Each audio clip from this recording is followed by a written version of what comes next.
സങ്കീർത്തനം 106. യഹോവയെ സ്തുതിപ്പീൻ, യഹോവയ്ക്ക് സ്തോത്രം ചെയ്യുവീൻ. അവൻ നല്ലവനല്ലോ, അവന്റെ ദയ എന്നേക്കുമുള്ളത്. യഹോവയുടെ വീര്യപ്രവൃത്തികളെ ആർ വർണ്ണിക്കും?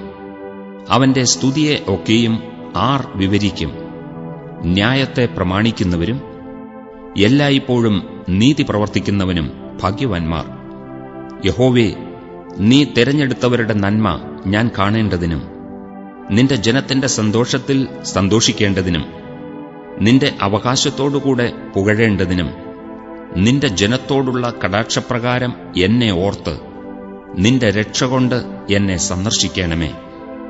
ഞങ്ങൾ ഞങ്ങളുടെ പിതാക്കന്മാരെ പോലെ പാപം ചെയ്തു, ഞങ്ങൾ അകൃത്യവും ദുഷ്ടതയും പ്രവർത്തിച്ചു.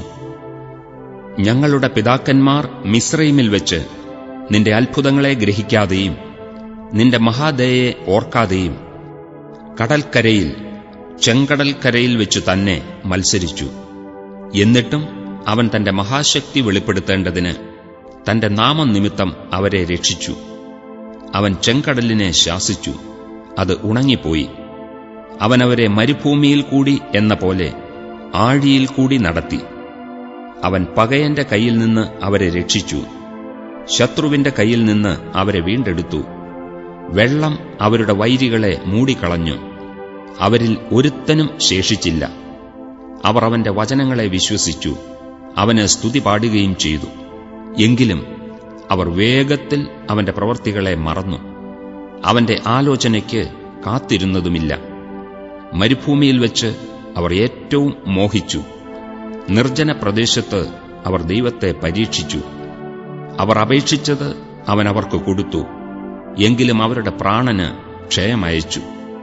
പാളയത്തിൽ വെച്ച് അവർ മോശയോടും യഹോവയുടെ വിശുദ്ധനായ അഹരോനോടും അസൂയപ്പെട്ടു. ഭൂമി പിളർന്ന് ദാഥാനെ വിഴുങ്ങി, അബീരാമിന്റെ കൂട്ടത്തെയും മൂടിക്കളഞ്ഞു. അവരുടെ കൂട്ടത്തിൽ തീ കത്തി, അഗ്നിജ്വാല ദുഷ്ടന്മാരെ ദഹിപ്പിച്ചു കളഞ്ഞു. അവർ ഹോരേബിൽ വെച്ച് ഒരു കാളക്കുട്ടിയെ ഉണ്ടാക്കി, വാർത്തുണ്ടാക്കിയ വിഗ്രഹത്തെ നമസ്കരിച്ചു. ഇങ്ങനെ അവർ തങ്ങളുടെ മഹത്വമായവനെ പുല്ലു തിന്നുന്ന കാളയോട് സദൃശനാക്കി തീർത്തു. മിസ്രയീമിൽ വലിയ കാര്യങ്ങളും ഹാമിന്റെ ദേശത്ത് അത്ഭുത പ്രവൃത്തികളും ചെങ്കടലിങ്കൽ ഭയങ്കര കാര്യങ്ങളും ചെയ്തവനായി തങ്ങളുടെ രക്ഷിതാവായ ദൈവത്തെ അവർ മറന്നുകളഞ്ഞു. ആകയാൽ അവരെ നശിപ്പിക്കുമെന്ന് അവൻ അരുളിച്ചെയ്തു. അവന്റെ വൃതനായ മോശ കോപത്തെ ശമിപ്പിപ്പാൻ അവന്റെ സന്നിധിയിൽ പിളർപ്പിൽ നിന്നില്ലെങ്കിൽ അവൻ അവരെ നശിപ്പിച്ചു കളയുമായിരുന്നു. അവർ മനോഹരദേശത്തെ നിരസിച്ചു, അവന്റെ വചനത്തെ വിശ്വസിച്ചതുമില്ല. അവർ തങ്ങളുടെ കൂടാരങ്ങളിൽ വെച്ച് പിറുപിറുത്തു, യഹോവയുടെ വചനം കേൾക്കാതെയിരുന്നു. അതുകൊണ്ടവൻ മരുഭൂമിയിൽ അവരെ വീഴിക്കുമെന്നും അവരുടെ സന്തതിയെ ജാതികളുടെ ഇടയിൽ നശിപ്പിക്കുമെന്നും അവരെ ദേശങ്ങളിൽ ചിതറിച്ചു കളയുമെന്നും അവർക്ക് വിരോധമായി തന്റെ കൈ ഉയർത്തി സത്യം ചെയ്തു. അനന്തരം അവർ ബാൽ പെയോരിനോട് ചേർന്നു പ്രേതങ്ങൾക്കുള്ള ബലികളെ തിന്നു. ഇങ്ങനെ അവർ തങ്ങളുടെ ക്രിയകളാൽ അവനെ കോപിപ്പിച്ചു. പെട്ടെന്ന് ഒരു ബാധ അവർക്ക് തട്ടി. അപ്പോൾ ഫിനെഹാസ് എഴുന്നേറ്റ് ശിക്ഷ നടത്തി, ബാധ നിർത്തലാകുകയും ചെയ്തു. അത് എന്നേക്കും തലമുറ തലമുറയായി അവന് നീതിയായി എണ്ണിയിരിക്കുന്നു.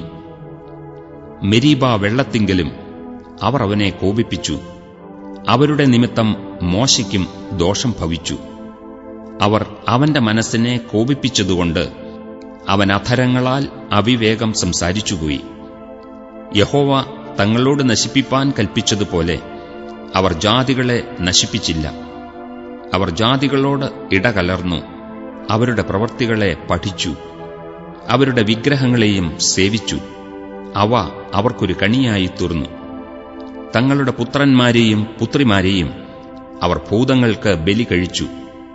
അവർ കുറ്റമില്ലാത്ത രക്തം, പുത്രീപുത്രന്മാരുടെ രക്തം തന്നെ ചുരിഞ്ഞു. അവരെ അവർ കനാന്യ വിഗ്രഹങ്ങൾക്ക് ബലി കഴിച്ചു. ദേശം രക്തപാതകം കൊണ്ട് അശുദ്ധമായി തീർന്നു. ഇങ്ങനെ അവർ തങ്ങളുടെ ക്രിയകളാൽ മലിനപ്പെട്ടു, തങ്ങളുടെ കർമ്മങ്ങളാൽ പരസംഗം ചെയ്തു. അതുകൊണ്ട് യഹോവയുടെ കോപം തന്റെ ജനത്തിന്റെ നേരെ ജ്വലിച്ചു. അവൻ തന്റെ അവകാശത്തെ വെറുത്തു. അവൻ അവരെ ജാതികളുടെ കയ്യിൽ ഏൽപ്പിച്ചു. അവരെ പകച്ചവർ അവരെ ഭരിച്ചു. അവരുടെ ശത്രുക്കൾ അവരെ ഞെരുക്കി. അവർ അവർക്ക് കീഴടങ്ങേണ്ടി വന്നു. പലപ്പോഴും അവൻ അവരെ വിടുവിച്ചു. എങ്കിലും അവർ തങ്ങളുടെ ആലോചനയാൽ അവനോട് മത്സരിച്ചു. തങ്ങളുടെ അകൃത്യം നിമിത്തം അധോഗതി പ്രാപിച്ചു. എന്നാൽ അവരുടെ നിലവിളി കേട്ടപ്പോൾ അവൻ അവരുടെ കഷ്ടതയെ കടാക്ഷിച്ചു. അവൻ അവർക്കായി തന്റെ നിയമത്തെ ഓർത്തു. തന്റെ മഹാദയപ്രകാരം അനുതപിച്ചു. അവരെ ബദ്ധരാക്കി കൊണ്ടുപോയവർക്കെല്ലാം അവരോട് കനിവ് തോന്നുമാറാക്കി. ഞങ്ങളുടെ ദൈവമായ യഹോവേ, ഞങ്ങളെ രക്ഷിക്കണമേ. നിന്റെ വിശുദ്ധ നാമത്തിന് സ്തോത്രം ചെയ്യുവാനും നിന്റെ സ്തുതിയിൽ പ്രശംസിപ്പാനും ജാതികളുടെ ഇടയിൽ നിന്ന് ഞങ്ങളെ ശേഖരിക്കണമേ. ഇസ്രയേലിന്റെ ദൈവമായ യഹോവ എന്നും എന്നേക്കും വാഴ്ത്തപ്പെടുമാറാകട്ടെ. ജനമെല്ലാം ആമേൻ എന്ന് പറയട്ടെ. യഹോവയെ സ്തുതിപ്പീൻ.